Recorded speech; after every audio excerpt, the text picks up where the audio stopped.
Today I'm going to cover how to use RotaPlanner with a organization that uses a lot of volunteers, specifically focusing on having requestable shifts and a more flexible way to have your staff or your volunteers picking up shifts as they want.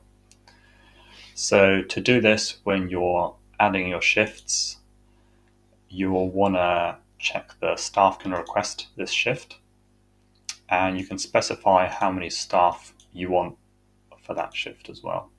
So you can say that you want up to 2 people. You want to leave the assignment blank because unless you have someone that's always assigned to that shift, and then have the second person who can kind of request that shift.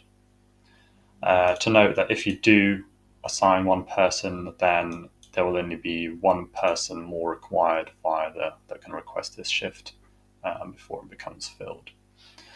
So let's say we have this shift with no one assigned, and let's just say it repeats Monday to Friday.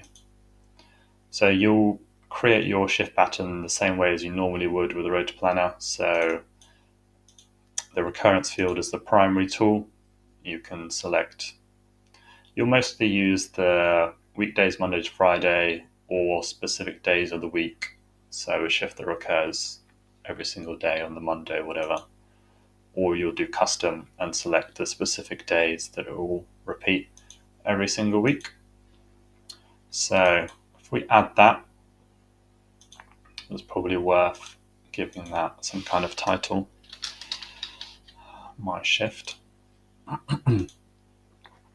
So we'll then build up the schedule as we need to, adding more shifts.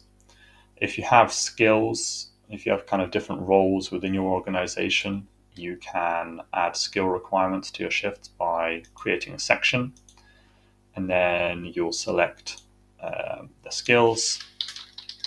You might have a kitchen in your volunteer organization, and then any shifts that you put within this section will then require the kitchen skill against the staff that you're using. So kitchen shift, once again, make it requestable.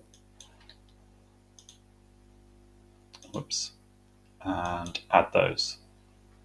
So once we're happy with the schedule, we need to first go ahead and publish it. So we'll go up to the publish button in the top right, and we will hit publish. If you've got your staff already set up on the system, then they will get an email saying that there's new requestable shifts available, and they'll be able to log into the system and request these shifts. So they will just see this actions tab, and if they have the correct skills, they'll be able to hit request. So because I'm an admin, that request is, I can come back and I can see that there's a request now.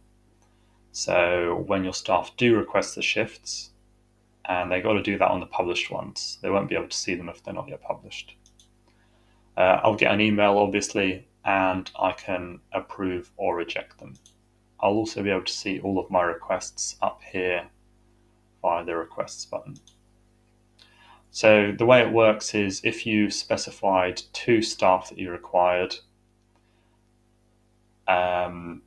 once 2 of your staff members have requested the shift, it will automatically close the shift for further requests so that you don't get overwhelmed with staff. So I can click approve, and then that person is automatically assigned to that shift. You don't need to republish it because the underlying shift was already published, and then that schedule is updated and can be viewed by other staff on your system, so they always have the latest information.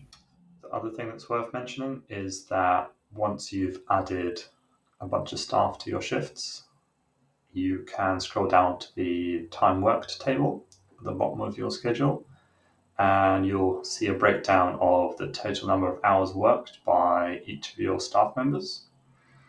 And if you've added an hourly rate to them, you'll see a cost breakdown and even a total down at the bottom for the date range that you've selected. So you can do this by the month instead of the week by selecting month in the view range as well.